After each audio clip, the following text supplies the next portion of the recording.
What is up, everybody? It's Dr. Vibe here, host and producer of the award-winning Dr. Vibe show. Always, I like to say you're blessed, highly favored, a magnet for miracles, and a solution for someone's problem. 2018 Innovation Award winner, given out by the Canadian Ethnic Media Association. And once a month, I host online conversations for fathers that are co-sponsored by Dad Central, Canada's national fatherhood organization, and Dove Men Care. And it is August 30th, the end of August, coming to the end of summer. The sun's getting up later, but it's setting earlier. So the summer's beginning to wind down. But more importantly, it's the last Sunday of the month. And on Black Canada Talking, we are so blessed and highly favored to have our three friends back. So let's bring them in one by one. First up from Halifax, Elle Jones. What is up, Elle? Hi, thanks for having me back. What is up? I don't know, getting ready for the school year, and everything's online for everybody. So, well, not for the kids, but if you're in university, so that's like 10 times the work. And then just, as the summer winds up, I think everybody's kind of thinking where this momentum of the summer, all this protesting, all of this Black summer stuff that happened, how are we going to take that forward into the fall as work ramps up, as obviously the weather gets bad. So I think there's a lot of thinking about, what does the movement look like going forward now that the summer has ended, and how do we keep the momentum and keep organizing and keep unified with each other? So those are the kind of things on my mind. And thank you for having me, as always. Always a pleasure. Well, the last time we tried to get you together, it was a little bit of a challenge. Yeah, well, my computer decided to not have a camera anymore. And of course, in these times, that's just unworkable. So yeah, like 10 a.m. the next morning, I was in the Apple store, So that's why Black folk can never get ahead. Everything's anti-Black. Cameras are anti-Black. Computers anti-Black. Zoom is anti-Black. Couldn't get on. Well, it's great to have you back, and we're glad that you overcame that challenge. So welcome as always. Next up, he's not in Ottawa today. Actually, both our next two friends are not in Ottawa. So first up, Warren Clarke, where are you today? Oh, wow. Telling people where I'm at. Okay. Hi, everyone. I am in Toronto today, just to answer the question. Thanks again for having us a part of this monthly program, which is, learning for me and learning and trusting for everyone else. So I really appreciate being involved. Good. How has the last month been since we last chatted with you? I still have my hair on my head. So well, sorry, you got some catching up to do. All right. It's been positive. So I'm very humbled, very appreciative for the people I'm working with, and the great accomplishments that a lot of the programs that I've been working on is seeing some great strides to help the community in Ottawa. Excellent. And then our last but not least, Cesar is not in Ottawa either. And funny enough, when he showed his background, when he joined us, I said, I know exactly where that is. And I got on the right guess. So Cesar, how are you? I'm very good, Dr. Vibe. I'm very good, everyone. Hello, family. Hello, Elle. Hello, Warren. I'm okay. I'm good. Thank you. I'm in beautiful Niagara Falls on a romantic getaway with my partner. He deserves it. When we talk about supporting Black love, in the spirit of Black Lives Matter, Wakanda, and Black identity, brothers and sisters, of course, have to show that love, and including not just supporting Black businesses, but also showing good times to our loved ones. And that's why I'm not going to show the view for our friends, but let's just say presidential suite, Canada Falls. But you know what? We can all make it happen. It's not about Cesar. It's about all of us. We all got to make it together. Well, good. Well, we appreciate you, but we also appreciate the lady for allowing you to come on for an hour. So, we know who's in charge, Cesar. We know who's in charge. All right. The old Queen Latifah song, "Ladies First." You know what I'm saying? You know what? The Pan-Africanist view of love is never behind one great man, there's a great woman. That is Mama, of course. But it's always next to a great man, there's a great woman. And the partner walks alongside me. She's just in the other room, and she made sure that I was here on time, because let's face it, Cesar time sometimes tend to be a little bit too much.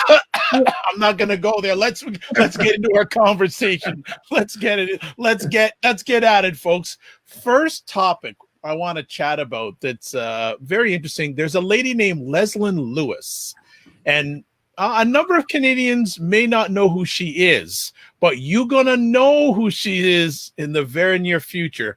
She is actually a lawyer, a member of the Conservative Party. And just a little backdrop on this, the Conservative Party of Canada has elected a new leader named Erin O'Toole. He's a member of the Durham region, which is a little bit east of where I am right now.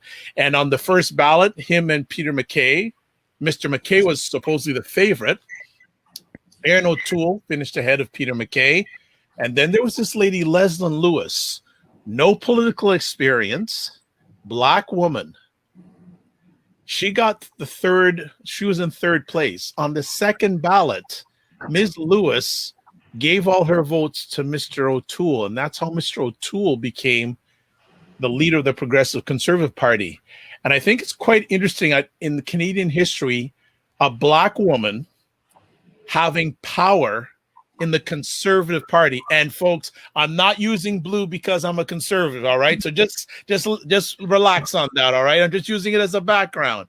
So I just wanted to get your takes on that. This has been a crazy year all over the place, but I don't think we should not look into this and see what the potential effects down line can be for Canada and Black Canadians. Who wants to start on that? Al, the honor is yours. Okay, because I'm the woman, is that it? I didn't hear that. So I think there's a few points of view on this. I think the first thing I want us to think about is how it benefits the state when Black people are part of the Conservative Party, right? And I mean, let's also be clear that whether Conservative or Liberal or any other party, none of these parties are invested in the well-being of Black people. Just having Black politicians, Black leaders, does not mean that therefore the party centers Black people, puts our liberation first. There is no party in Canada that's going to like open the prisons and let Black people out. So I just want to be clear that I don't particularly have a partisan take on these politics in terms of I'm not particularly invested myself. That's a personal decision in the electoral system because I find change on the streets, right? I'm not saying I don't vote. Sometimes I do, sometimes I don't. I'm just saying that like I don't get into the whole like, okay, I'm in this party, I'm in this party, I'm in this party. I'm fighting for Black liberation. I will fight for it everywhere. But I think it's interesting, you know, for a long time, we've had a really strong Black liberal caucus, and it actually makes a kind of strategic sense for the state to also, for example, have Black conservatives there. What does that mean for us? What does it mean for our advocacy when we focus it at the state? So one thing that I think we get bound up in as advocates sometimes is that we focus on like lobbying the political party rather than on the continuity of activism. So we saw this when people were scared the Liberals weren't going to get reelected, and it was like, oh, but we like did all this work over the last 3 years to get Trudeau to acknowledge the decade and get this funding that we got. We got 25 million, and what happens if a different party comes in and we don't get those things?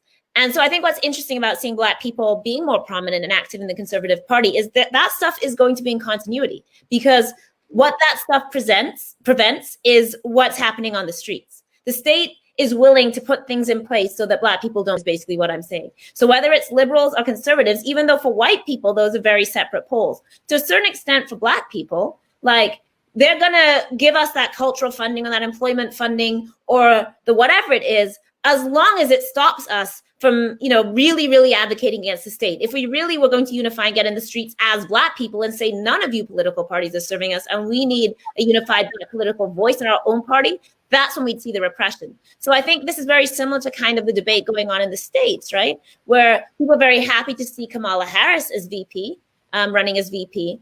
But there's a lot of debate over like her record as a prosecutor. You have Joe Biden, who wrote the crime bill. You have Kamala, who was a prosecutor. And there's a lot of debate over, she didn't pardon people with cannabis offenses. She kept people in prison. She prosecuted, truant parents. And that kind of record placed against the representation of having a Black woman. And people are having those debates, right? But when we think about what it means to be represented in politics, I think we always have to recognize that the neoliberal state system doesn't mind having Black people.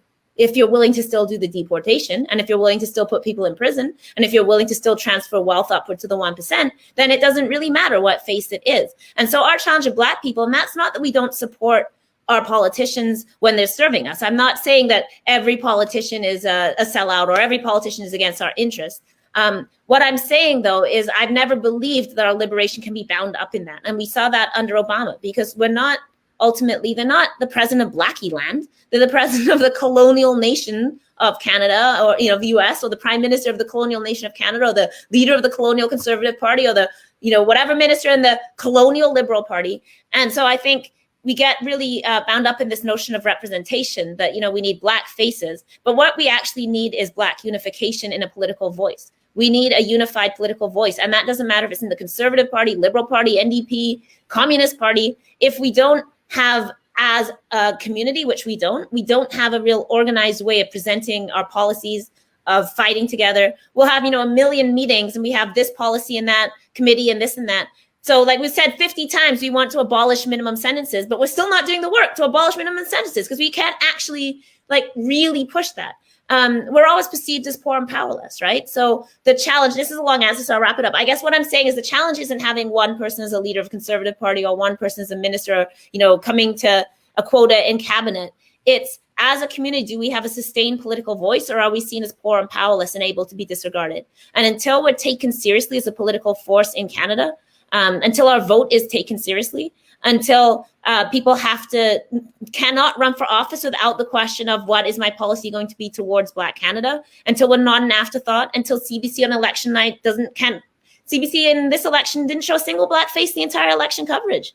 I know because I was invited and then they disinvited me, right? So even with Trudeau's blackface, we still couldn't crack the lineup on the night of the election. And that sends us the message that nobody cares about us. So we have to make them care about us. So I'm not as bound up in what the representation is. I'm much more bound up in no matter what party, how are we pressuring them? How are we putting our voice forward? And until we as a community show up in force and they know that we can withdraw our vote, withdraw our dollars, withdraw our presence, when it doesn't matter what party people are in, because we're still not going to have our goals. So that was a really long answer, but that's my preliminary thoughts. No problem. Warren, follow up. Elle beautifully said. I think you were in my head. I was saying, yeah, I'm going to say this, and then Elle said it. So thank you. Sorry. I agree, and I'm going to echo maybe a lot of what she said or what Elle mentioned just now. Now, it's not about a representation. It's about who this person is, regardless of male, Black, female, Black, regardless of who they are, their ethnicity, how they represent or acknowledge the Black community. We've seen time and time again, there's Black leaders that look like a duck, figuratively speaking, but not walking like a duck. And that's been very problematic for many types of institutions, either public, private, or in the political sphere. So we have to definitely recognize what this person's politics is, instead of just looking at the representation, saying, "Hey, there's another Black face. Oh my gosh, it's time," because it could be something that's going to be very destructive. We are seeing, not to discuss too much in the States, but we do see many times where we do see Black faces who represent themselves in the political parties, and then representing the political parties, and their agenda is totally off whack. Not to mention names, but I'm sure people can think of some names that when I speak. But it's happened even recently. So we have to acknowledge that it's not about representation; it's about the social discourse and how they represent and what they're fighting for people, especially in the Black communities. Again, we have to acknowledge, particularly in Canada, we live in a white settler nation state. And a lot of the ideologies of what that means is infused in our education, our political, and our social way of living. And it doesn't mean that a person, again, who represents the Black skin has acknowledged that that is a lived reality for many people, particularly Black people, who can adopt that white settler ideology. And if they adopt that white settler ideology and compounded with their political views, then all they're going to be doing is continue that white settler destructive ideology, which harms the Black community and Black members within the nation state. So it's really, really important to not only look at representation, just like much what Elle mentioned, but actually pay attention to what their views are. Because sometimes what we're doing is we're voting people in just because they look like us, but not walking the walk in terms of what we need them to walk to actually liberate Black bodies or Black people within the Canadian nation state. Nice. The man from Niagara Falls, it's your turn.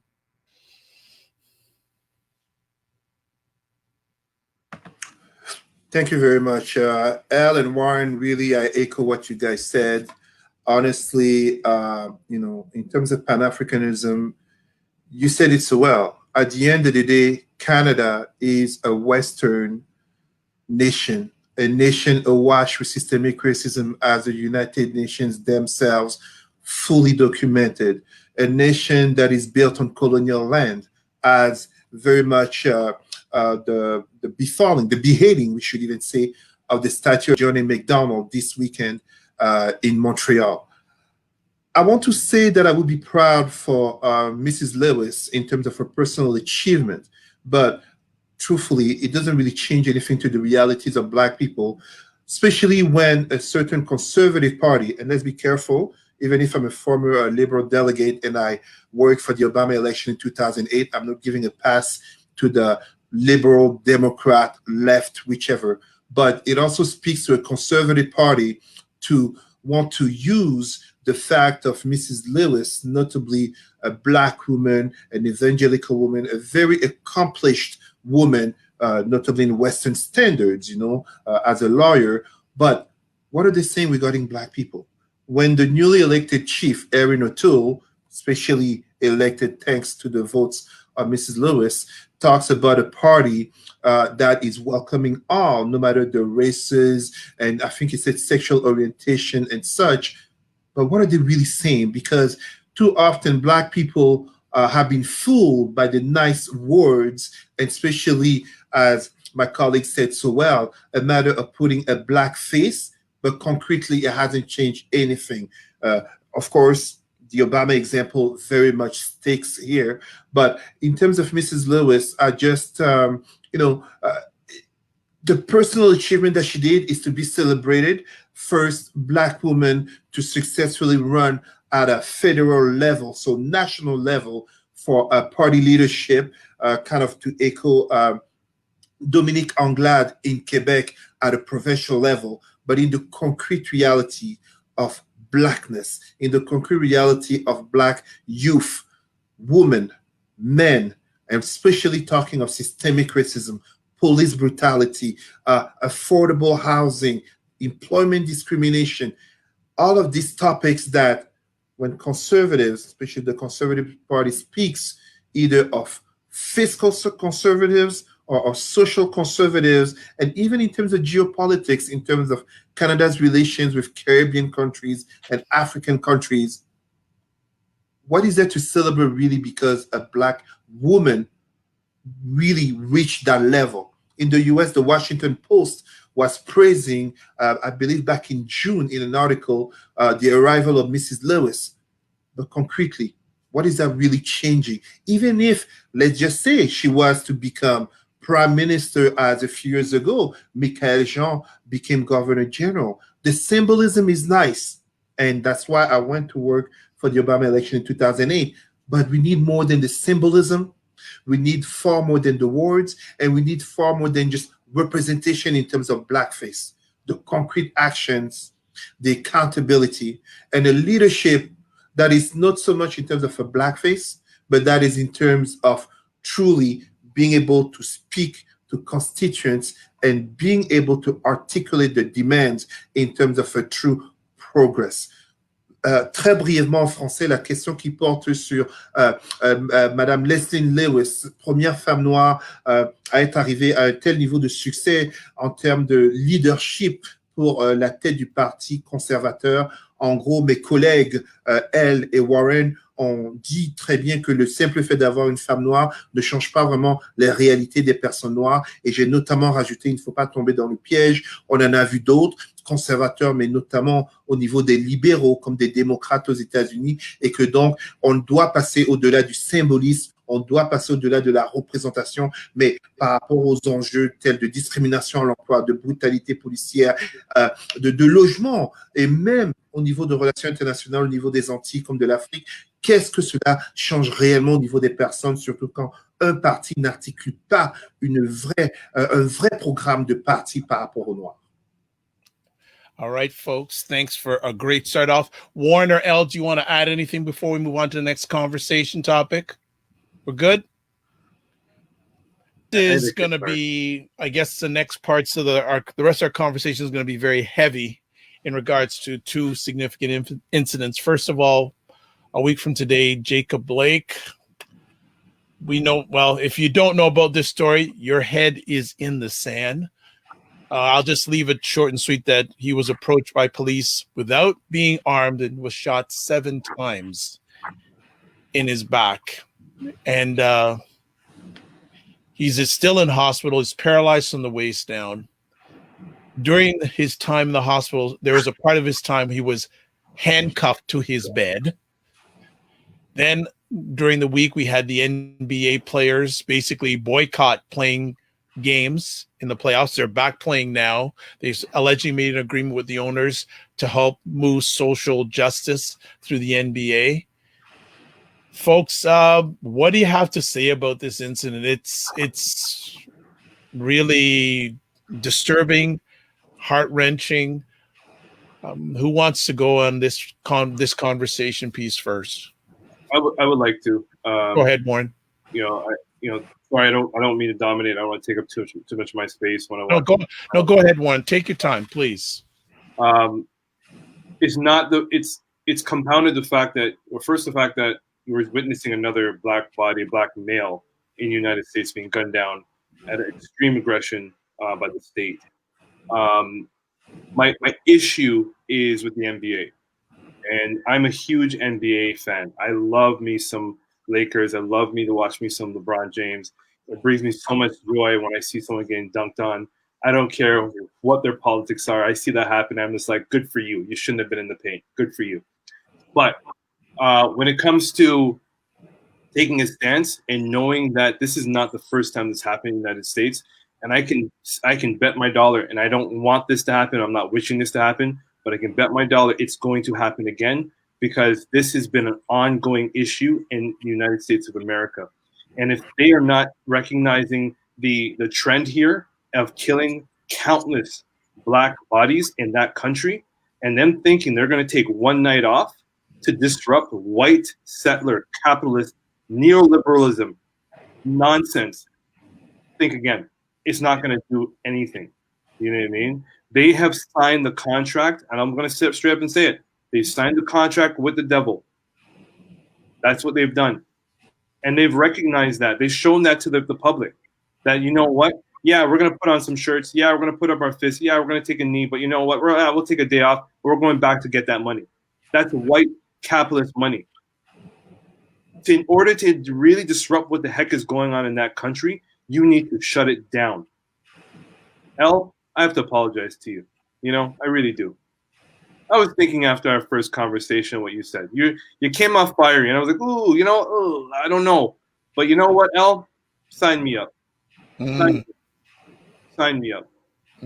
Particularly when you're witnessing this, week after week or month after month, because again, we only see surface level.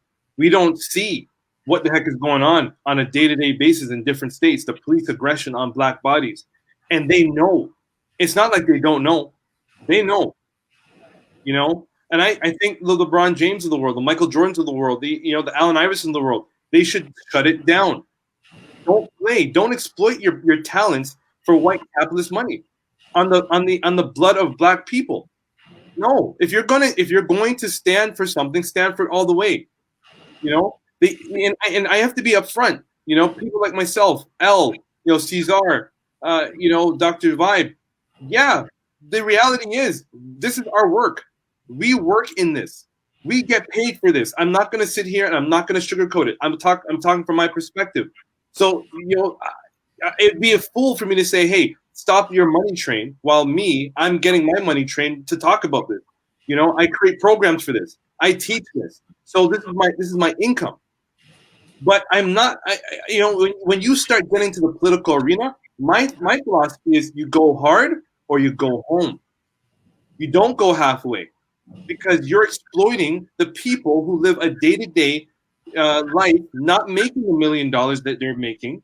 And for them to just survive, they have to pray and speak to their young youth about going outside, and please don't go into this certain area. Please watch your back, and please call when you're there. And yes, we do that here in Canada, but it's at an extreme circumstance in the United States. So I'm very fiery about this issue, because I don't think they're taking this serious. I don't think Black America generally is taking this situation serious the way they should.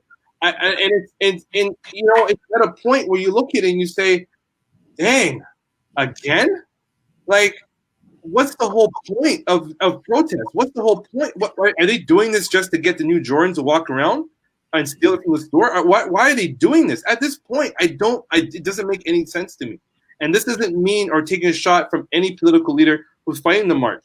You know, I commend you. I stand in solidarity with you. But in order to fix that problem, they need to shut that down. They need to shut it down. You know, I'll give an example. Sorry, I don't mean to dominate, but this is an issue that we need to discuss. We need to acknowledge this. You know, like, when does it come to a point and you say, you know what? Okay, when is it going to come to a point when they say, you know what? This Black person has died and it's impacted me and my family, but my community, and I need to stop.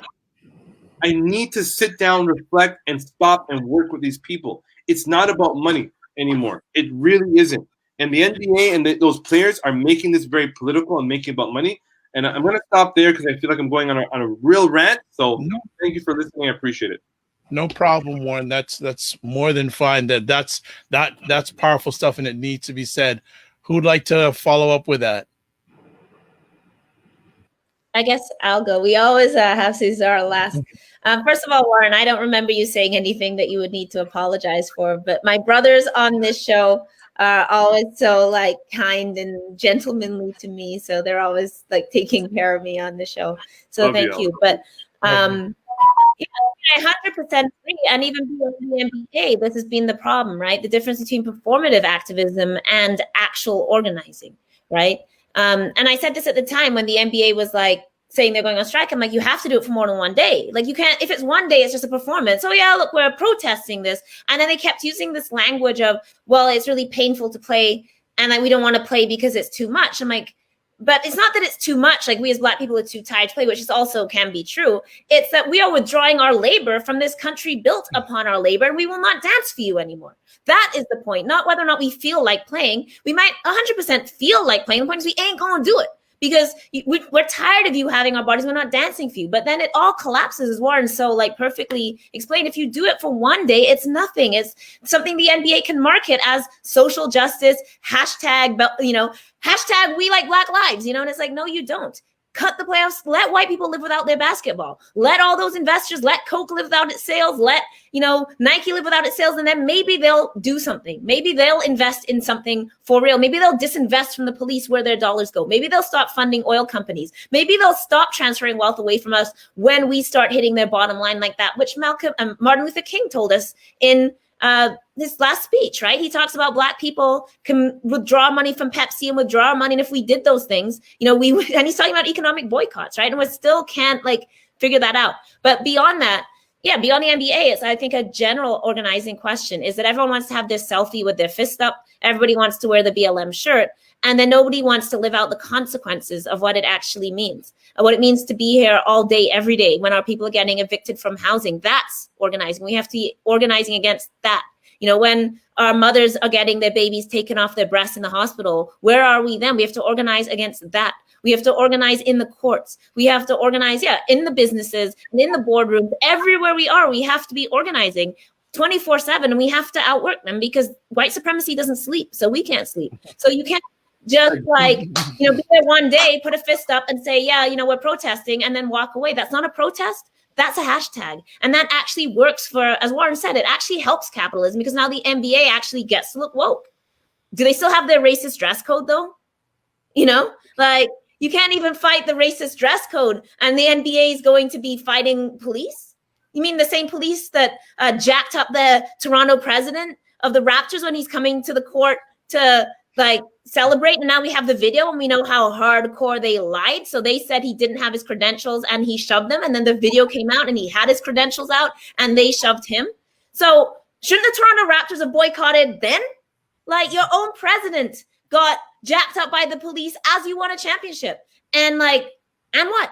So yeah, I agree with everything Warren said. And the last thing I want to say as well, no, I think I said everything I want to say. Yeah, I said the racist dress code. I had one more thing to say that I've totally blanked on. But yeah, I mean, if people want to also disinvest in the NBA, they got to disinvest in Nike. Sorry, y'all, you know.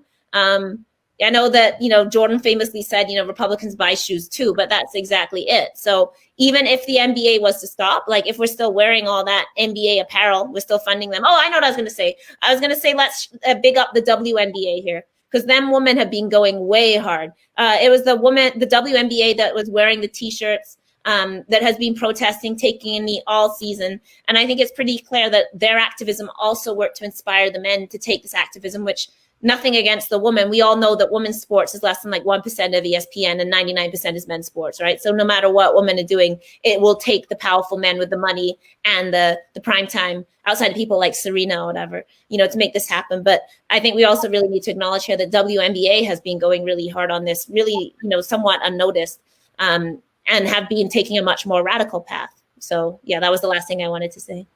Thank you, El Cesar. I see everything you said. I agree. Dr. Vibe, Donald Trump likes to talk about us living in a cultural war. When you look at white supremacy now, they're having this growing speech about white victimization and historical revisionism. Unfortunately, even as the social discourse is changing in terms of speaking more about Black issues, and truthfully, as Elle and Warren, you show, BIA Media, as we are all doing, and many others that we salute, of course. The truth of the matter is, and this is going to hurt, maybe offend some people, in great majority, our Black people are still weak ideologically, weak in terms of resolve. I'm not talking about an individual, I'm talking about a group. And when I'm talking about a group, the perception of a group is represented first and foremost in regards to its elite. I was proud of the NBA players. I even posted on Facebook about this situation, Jacob Blake following George Floyd, following Breonna Taylor, Ahmaud Arbery, and so many other names, being an opportunity for someone as LeBron James to redeem himself from back in 2012 with Donald Sterling and the racist LA Clippers owner. I was disappointed, as Ellen Warren said, in terms of the fact that once again, they're hiding their hand in terms of being able to address power, turn into a performative, I don't want to say a joke. Symbolism matter. It's a first step. But I'm sorry to say this, and I remind this to Black people, notably when I give conferences, when I say Black people, white people as well, but truthfully, to our Black people, they need to understand. In a capitalist society, and understand, capitalist always comes with racist, because capitalism is the mother of is the child of mercantilism.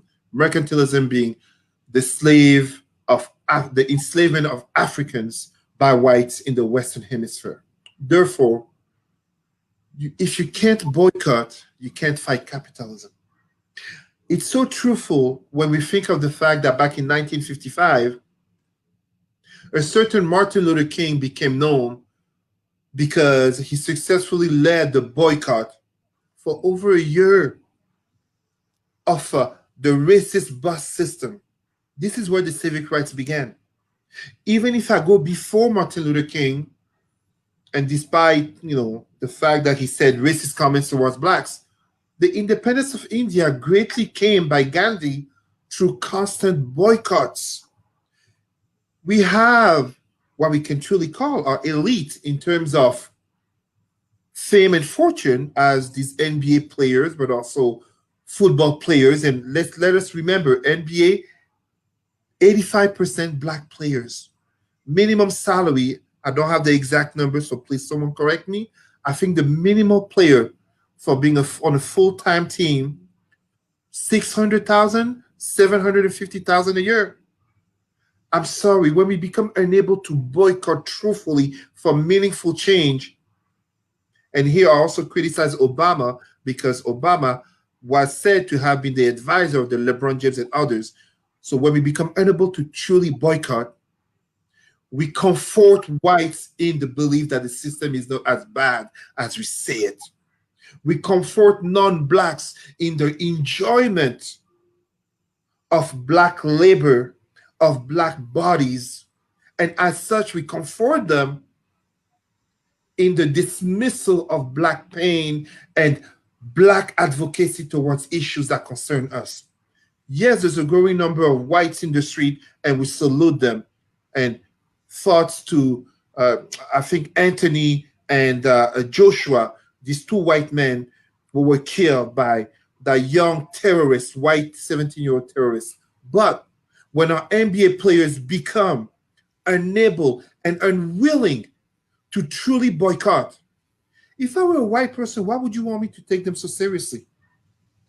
If I were Asian, Arab, Jewish, whatever you want to call it, non-black, why would I want to take so seriously the pain of the family of Jacob Blake getting shot 7 bullets close range? Why would I take so seriously the fate of blacks in France, in Australia, in Africa? It's a real problem. Very quickly in French, la question porte sur le boycott des joueurs de la NBA. Et pour dire ça de manière très brève, elle et Warren l'ont très bien dit, un boycott qui n'est pas concret et qui n'est pas dans la durée n'est rien de plus qu'un acte en performance. Et dans ce sens, ce qui arrive est tout simplement le fait que les joueurs de la NBA, que j'ai soutenus, notamment en disant que LeBron James avait une chance de venger ce qu'il n'a pas fait en 2012 avec Sterling, mais en fait, un boycott de 2 jours. Mais non, c'est pas un boycott, ce n'est qu'une performance. Et donc, en ce sens, il faut que, par rapport à la communauté noire, et notamment les élites noires, qu'on parle vraiment d'une conscientisation idéologique. Et conscientisation idéologique dans le sens où les blancs, les non-noirs, dans la vaste majorité, ne peuvent pas nous prendre au sérieux si dans un monde capitaliste, qui est l'enfant du mercantilisme, donc la traite des Noirs par les Blancs en Occident, dans un monde capitaliste, les Noirs sont incapables de boycotter, alors qu'en 1955, Martin Luther King, et même en 1947 avec Gandhi, c'est pas le boycott qu'ils ont réussi à avancer leur cause. Donc c'est vraiment une grave déception, une remise en question qu'on doit oser faire pour pouvoir avancer. Thank you, all three of you. And there is a follow-up question from the audience that I'm going to ask you for responding. But Cesar, just to update you, the minimum salary in the NBA is $838,464, and that was from the 2018-2019 season. So it's probably even higher than that right now. There is 2 comments here. First of all, Diogene. I hope I got your name right. Forgive me. Diogene. NBA and NFL Black don't own their teams and their leagues. That's why they can't take any action. Absolutely. Ownership is a huge thing. And then Yuri is saying, I agree with Cesar, but a question for everyone. Do you think white companies will help Black people in doing something constructive? Short answer, any short responses before we move on to our next comment? Yeah, I do. Go ahead. You do? Diogene, thank you for your comment. I appreciate that. I'd like to address the question, the comment, and then the question right after. I appreciate you saying that's why they can't take action. I disagree. Like I mentioned, it's what happened. I think it was in 2006. Mike Tyson went back in the ring, fought I say this respectfully, he was a white male or Russian. I can't remember his ethnicity, and I know his race was white, but I can't remember his ethnicity. And he took one punch from Mike Tyson. Boof. He looked up to the stars and he said, "Nope, that's it. I am done." And he walked out the ring. The entire stadium booed this man.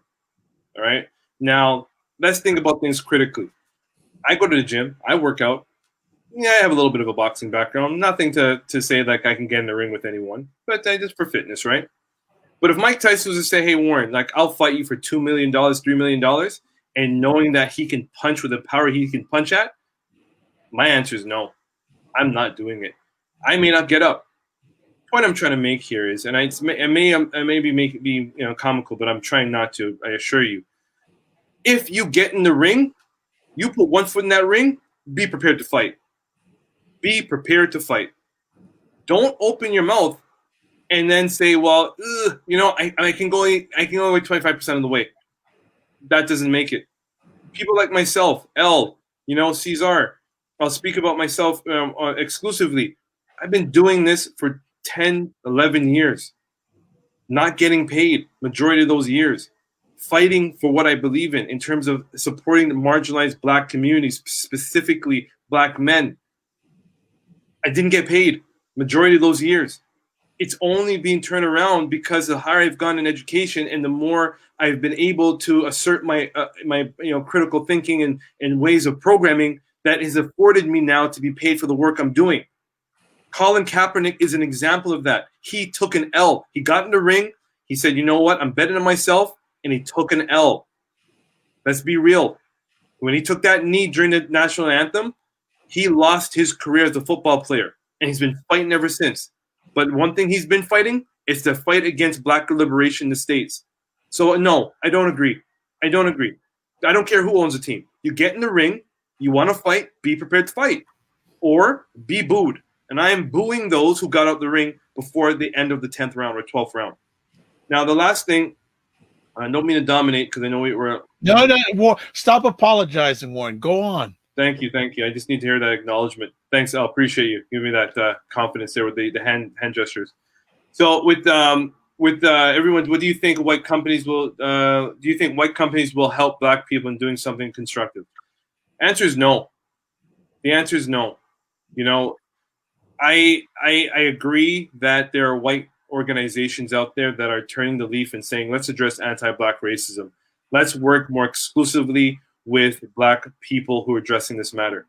But one thing that we're not thinking about is the labor power of Black people to address this matter. It's not about the white companies' help. There's an exploitation going on right now, folks, who are doing this work. There are people who are doing this work to champion against Black liberation, and they are being exhausted, exploited at a high rate that we don't think about. So yes, there's some degree, they'll say, let's champion against anti-Black racism, but they're going to use our labor power to do that. So it's going to work counterproductive in what we're trying to do. If they're going to really address their anti-Black racism, then we need to see them get in the ring, get in the trenches with us, and do this work of learning. Blackness is socially constructed, folks. We learn Blackness. So they can learn it too, in a more humanizing and a more relationship of solidarity way. There are white people who are doing this work tirelessly. Peggy McIntosh, for example, everybody knows her, and continuing into early 80s. So there's different ways of looking at that question. I see there's two other comments, but I'm going to stop there so we can address them. Warren, you're on fire today. I'm a little heated with the NBA stuff. Would you want to jump to add to that, or do you want me to go ahead? You can go ahead. To put it very quickly, the Eugene question is good in the sense that this is a comment that comes often in the Black community. And my brothers and sisters, I'm going to tell you something. We must not fall victim to that notion of not owning in order not to boycott, not to take concrete actions.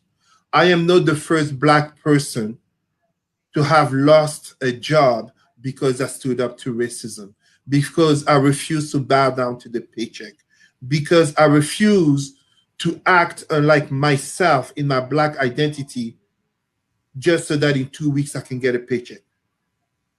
The fear that so many of us have in behaving in such in order for a paycheck, whether it be $8 an hour or whether it be $800,000 a year, doesn't change the fact that those who want to stand up can truly and must stand up. And our historical leaders have shown us that path time and again, even to the peril of their life.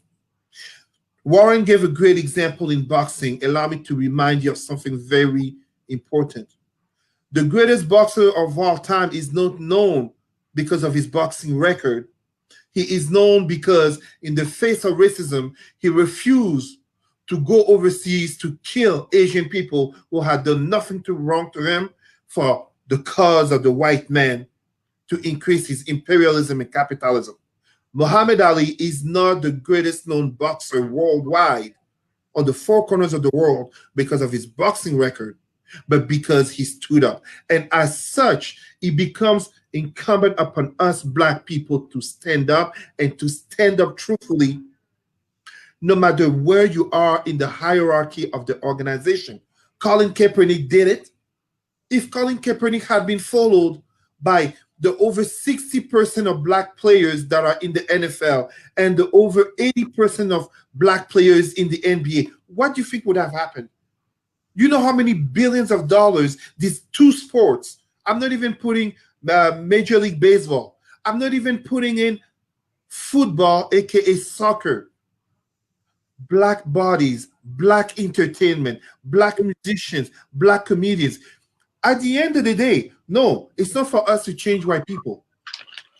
It's not for us to change Arabic people. It's not for us to change Asian people. Look at coronavirus. We went from anti-Asian racism to images and stories of Blacks being victim of racism in China because of coronavirus. It becomes up to us to uplift ourselves, to stand up. And this takes me to Yuri Hutchinson's question regarding white companies. Everyone, do you think white companies will have Black people in doing something constructive? Whatever a white company wants to do in terms of allyship matters, yes. In terms of equity, diversity, and inclusivity, yes. Great. Welcome. Good for you. But at the end of the day, it's about us. It's about us. It's about us to stand up. It's about us to support ourselves. It's about us to build our communities. It's about us to educate our children. It's about us to give them the fire for them to stand up, whether they're in a group of 10 or a million, or whether they're one single Black person in a white organization to say no to racism and as such, taking concrete actions. If time and again, those who notably are our elites want to put on the mask of Democrat or liberals or conservative and Republicans, what do you think happens? To be taken seriously. Très brièvement en français, c'est tout simplement le fait que l'excuse de ne pas être propriétaire des équipes telles du football américain et du basket, oui, on l'entend souvent, mais ce n'est pas une excuse. Pourquoi? Colin Kaepernick l'a prouvé. Tout comme il y a de cela des années, le plus grand boxeur du monde connu est Mohamed Ali, non en raison de son record, de son nombre de victoires, mais parce qu'il a osé se tenir debout contre le fait d'aller enrichir l'impérialisme américain, le capitalisme américain dans une guerre qui ne le concernait pas. Donc, c'est à nous, nos familles, nos communautés, de se créer, de se tenir debout. D'autres communautés le font autour de nous. Les Juifs, les Chinois, on ne les voit pas protester parce qu'ils représentent une force réelle. Ils représentent un poids concret. Et en ce sens, ce n'est pas aux compagnies blanches de nous sauver. C'est bon pour elles de participer, mais ultimement, c'est à nous-mêmes de nous autogérer, de nous auto-construire. C'est vraiment ça qu'il faut comprendre. And just one very little thing, no matter how many Black Lives Matter t-shirt Nike will do, or the NBA, NFL, MLB, even, how do you call them, the NHL. To what extent are they willing to address the exploitation that they do of poor workers, including white workers, but also of those overseas, abroad, making Jordan shoes, for example, that cost $200 in stores here, and sometimes you have Black youth who die over these shoes, and yet the real cost of values in terms of the labor, it's $15, $20.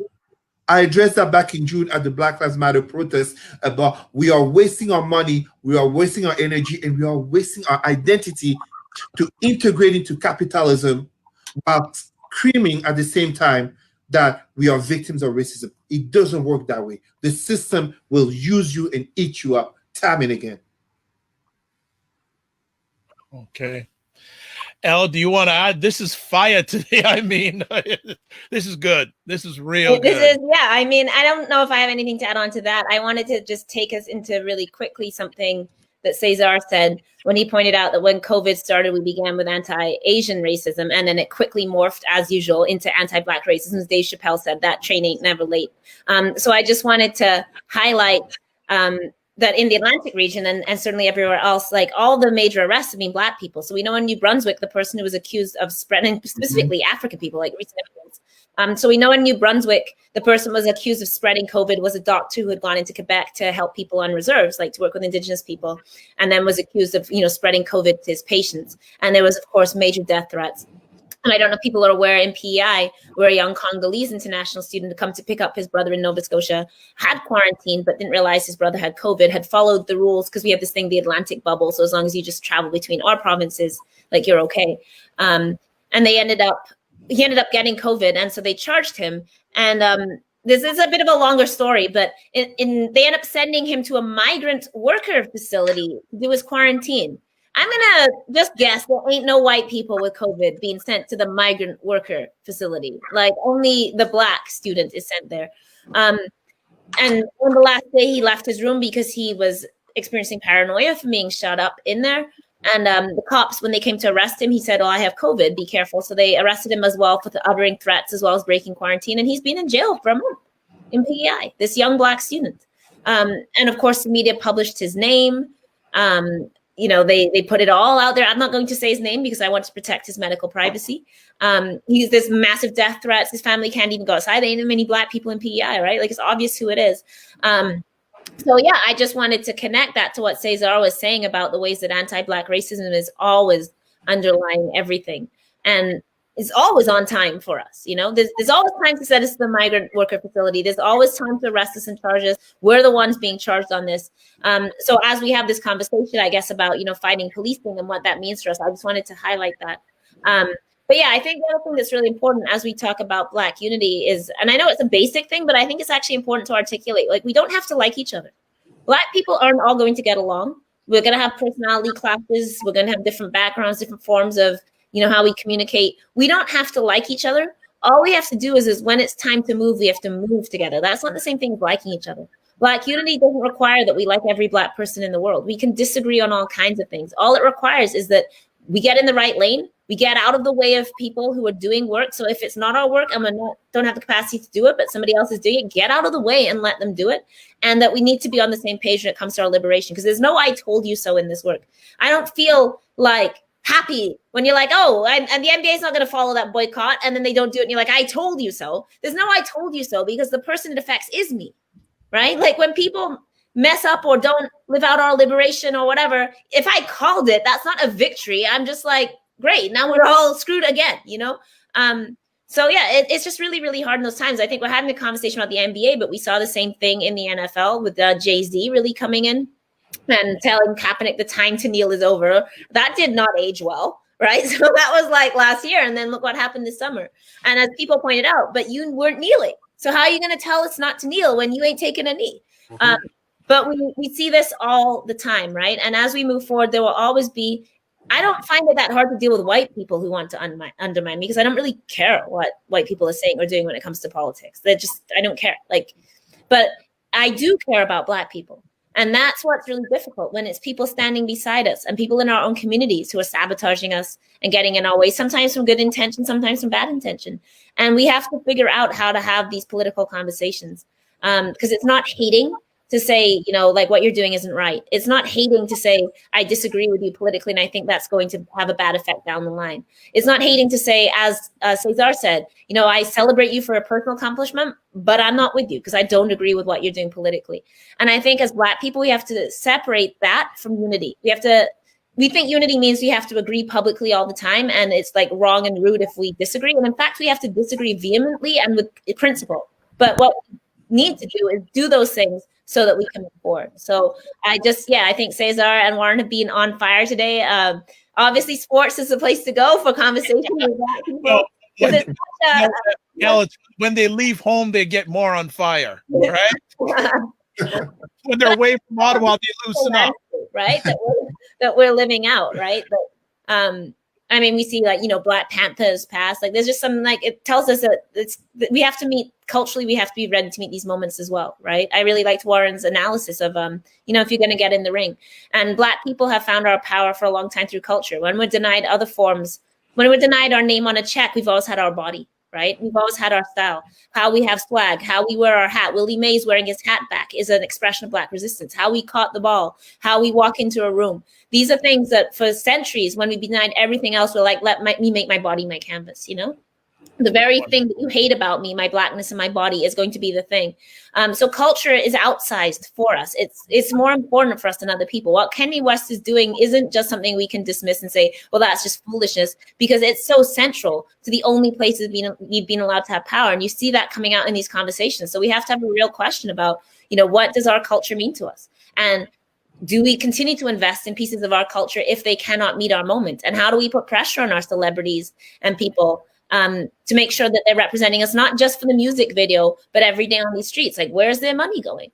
What are they investing in? You know, so we're gonna move on due to time. No worries, it's okay. I'm gonna read comments because and just quickly, because we're gone a little bit over time, but I think it's been well worth it today. I think for everybody who's watching this or listening to this live on the replay, Real Dan Django is saying, I hear you, but shouldn't it be up to Black people to show white people that they've been wrong in how they treat Black people and other people wrongly? And then he says, white people aren't stupid. They know what they've been doing. He also says they probably won't admit it. Yuri says, you're not only their investment, they will put in a little money and yes, exploitation for more money and to keep you being a consumer and buying from them to keep Black business still under the mat. Like Cesar said about capitalism, marketism, they make more money by investing into you. Yuri also says, why are they helping us now and not before? We have been saying this since the 1960s and have been around for hundreds of years. We've been saying that for longer than 1960. And then Real Dango 411 says, exactly, as a whole, we have to work on ourselves. No, not to buy new shoes, a new hat, or tattoo. We have to educate ourselves. Well, Elle had mentioned in her last take about cultural and the Black world, and I think the world lost a cultural icon. And last Friday night, I was actually listening to some music by one of my favorite DJs on IG Live, and the notice came out that Chadwick Boseman passed away. And for those who don't know who he is, well, let's put it this way. If you don't know who he is, again, your head's in the sand, and maybe in other parts. I ain't going to go there. But he was a star of a number of films, Black Panther, also Jackie Robinson's story, also Thurgood Marshall, who was the first Black Supreme Court Justice of the United States, and died at 43 years old after battling colon cancer for 4 years. I think it would only be proper to get each one of your takes on the loss of this gentleman and what potential impact, what impact does it have on the Black lens? Who would like to go first? I'll go. Oh, sorry. I have one thing to say, so I'll go first, and then they can go longer. I saw this great post that just said, you know, consider that this man had stage 4 cancer, and nobody in his crew gave it up. So they're like, that tells you what kind of person he is, that he had people that were that solid around him, kept their mouths shut for years. I mean, this was years that he was ill, and we never heard about it. And I just thought that was so true, you know, like, to be the kind of person that has crew around you that will ride for you like that and keep your mouth shut and be that solid, so that it came as a surprise. I think that is a testament to the kind of man he must have been. Obviously, I don't know him personally, but we know by the people around you. You know, we know by the behavior around you. And that kind of integrity in the people around him, I think, speaks highly to the man that he was. And that's all I have to say there. Thank you, El. Who's up next? I'll say, again, I'm not going to take up too much space on this because, you know, it's more importantly to you know, acknowledge, but not to dominate. I think it's going to be a great loss. I think, you know, it shows his true testament to his commitment to Black America and Black people worldwide. You know, for him to be ill for the last 4 years and dealing with that and still being able to work and inspire people, it says a lot about his character, who he was as a man, and what his values were. You know, none of us could, you know, ever understand what he was going through. We can only speculate. We can only try to understand, but to actually get a true understanding of, you know, how he felt and what he was dealing with mentally and physically, obviously, we would never know. You know, I saw a post. I saw a few posts on Chadwick Boseman, and one post really caught my attention where, you know, an internet troller, as there are many, as they are, was commenting on how skinny he was looking in April, and making fun of him. And not once did he clap back or you hear anything from him.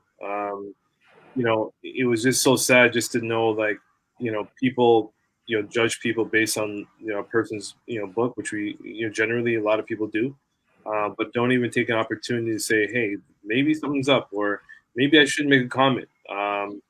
Maybe keep my comments to myself. And for him to not only hide his illness the way he did respectfully, he also gave back to the community tremendously. Not monetary necessarily, just by showing up.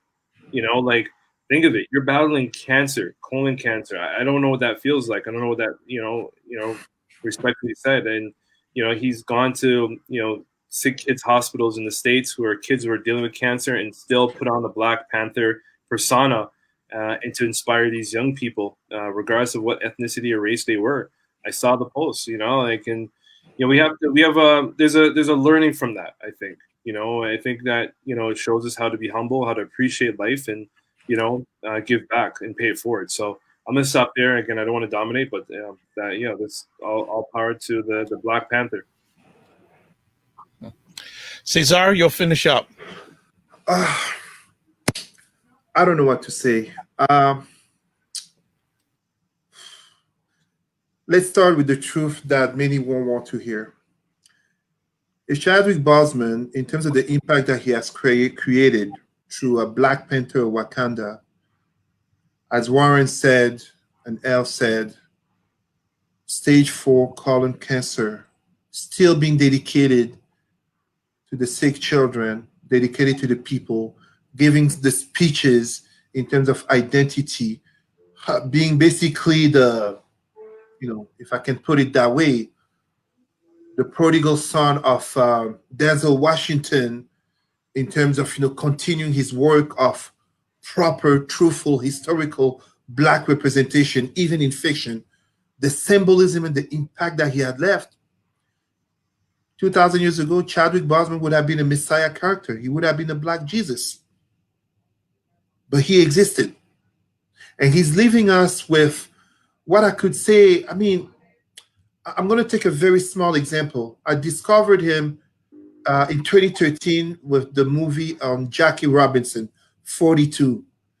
And 2 years ago, when Black Panther came out, I brought my nephew, I believe he was maybe 5 years old at the time, the son of my colleague, Ketsia Peters, CEO of Roots and Culture Canada, because it was important.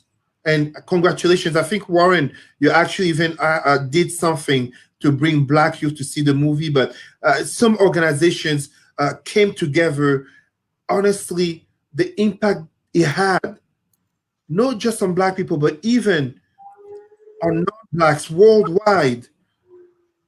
Yes, it's fiction, but the fact that he played this role, and whatever the criticism that some may have regarding the movie, Black empowerment, Black spirituality without churches and mosques, Black love, the respect and dignity of Blacks towards Blacks, addressing the very psycho-emotional issues and impacts of slavery and colonization, addressing geopolitics, addressing Black intellect, Black innovation, Black scientific creations.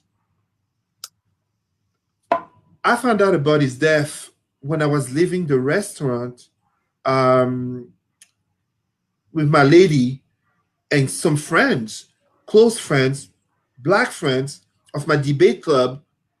We couldn't believe it. We didn't know. As Elle said, it speaks to the quality of his circle, that for 4 years battling this, and it didn't leak out in a world in which so many celebrities are just seeking attention from drama. I have the utmost respect for the memory of Chadwick Boseman. I have the utmost respect for what, in a short time frame, 2013, 2020, he was like a shooting star, a short life, but so bright that it illuminates the entire sky for all to see. This is Pan-Africanism. This is Black excellence. This is the type of things we must tell our children. This is a hero. En français, j'ai découvert Chadwick Boseman, donc le héros de Black Panther, en 2013 avec le film 42 sur Jackie Robinson. Et là, voici 2020 qui vient de mourir après l'œuvre magistrale de Black Panther, de Wakanda, qui a un impact à travers le monde. Mais il est beaucoup plus que cela. Par l'impact qu'il a eu, malgré la maladie, et continue à être sur le terrain, notamment pour les enfants, mais également éveiller la conscientisation des Noirs par des bons rôles, des films importants. Il est comme une figure messianique, un Jésus qui aurait vraiment existé. Mais en fait, c'est le fait de comprendre qu'il représente une excellence noire. Il représente ce que le panafricanisme dit. Il représente ce que nous devons enseigner à nos enfants, ce à quoi nous devons aspirer. Il est un héros, on ne l'oubliera pas. I will not forget him. It really moves me. It really moves me, honestly. It really moves me because I also have chronic health issues and nothing to compare, but I'm just so amazed by him. So absolutely amazed by him. Je suis très ému et très impressionné, sincèrement. Great man. Thank you. Thank you, friends. Fantastic done today. I think I'm going to add a few things before we finish off today. First of all, he did have colon cancer, but I want to inspire and tell Black men, go to your doctor. Please. There's at least one other person in the world that's counting on you, and health is very, like, we all hear the thing, guys don't like going to the doctor. Well, Black men, it's even deeper. So I just want to put that out there. And I have a few more comments, but I'm just going to make sure I give the roll call for everybody, saying thank you to Dave. Thank you, Real Dango. Gary Campbell, thank you so much for taking the time to drop by. Yuri. We also have Diongine, Moringa, Ottawa, Leslie Yaffa, and others. Thanks so much for watching live on the replay. One other thing I will say, and a lot of the conversation this evening was in regards to what Blacks need to do.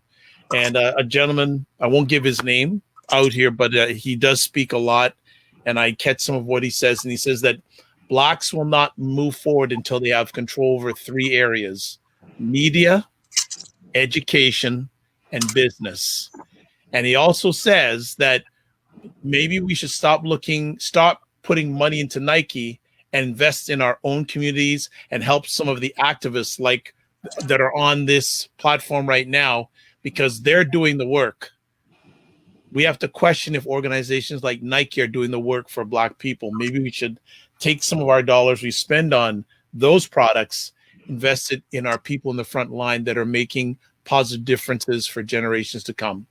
My name is Dr. Vibe, host and producer of the award-winning Dr. Vibe Show, the home of Epic Conversations. I'm the host of Epic Conversations, 2018 Innovation Award winner given out by the Canadian Ethnic Media Association.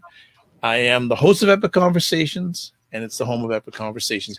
Also, I actually want to read just 2 more comments because I don't like to leave people's comments out. Gary says, appreciate the panel. Good discussion. Change begins with us. Until we have more candid discussions, quote, in-house, unquote, we won't have unified political voice to improve the Black experience. And Dave says, we got to make some better health choices. We're going to need all of us in this fight.